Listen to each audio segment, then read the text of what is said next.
السلام علیکم ورحمۃ اللہ وبرکاتہ نحمده ونصلي على رسوله الكريم اما بعد فقد قال الله تعالى في القرآن المجيد والفرقان الحميد فاعوذ بالله من الشيطان الرجيم بسم الله الرحمن الرحيم قل هو الله احد الله الصمد لم يلد ولم يولد ولم يكن له كفوا احد صدق اللہ العظیم۔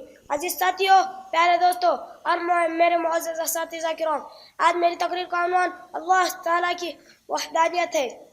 بتاؤ کون ہے جو ایک ہے، اس کے جیسا کوئی نہیں، اس کے سب محتاج ہے، وہ کسی کا محتاج نہیں، وہ سب سے بلند ہے، وہ سب سے بالا ہے۔ ہاں بتاؤ کون ہے جو بالکل نرالا ہے، نہ اس کا باپ ہے، نہ اس کی ماں ہے، نہ اس کا بیٹا ہے، نہ اس کی بیٹی ہے، اس کے برابر کا کوئی نہیں۔ ہاں وہ اللہ جو ہم کو کھلاتا ہے، ہم کو پلاتا ہے، لیکن وہ خود نہ کھاتا ہے، نہ پیتا ہے، نہ تھکتا ہے، نہ سوتا ہے۔ وہ سب کچھ سنتا ہے، وہ سب کچھ دیکھتا ہے، وہ سب کچھ جانتا ہے۔ کھلی باتوں کو وہ دیکھتا ہے، چھپی باتوں کو وہ دیکھتا ہے۔ وہ ہمیشہ سے ہے، وہ ہمیشہ رہے گا، تنہا اسی کی ذات ہمیشہ رہنے والی ہے۔ ہاں وہ اللہ، ہم اپنے اللہ کی جتنی بھی تعریف کریں کم ہے۔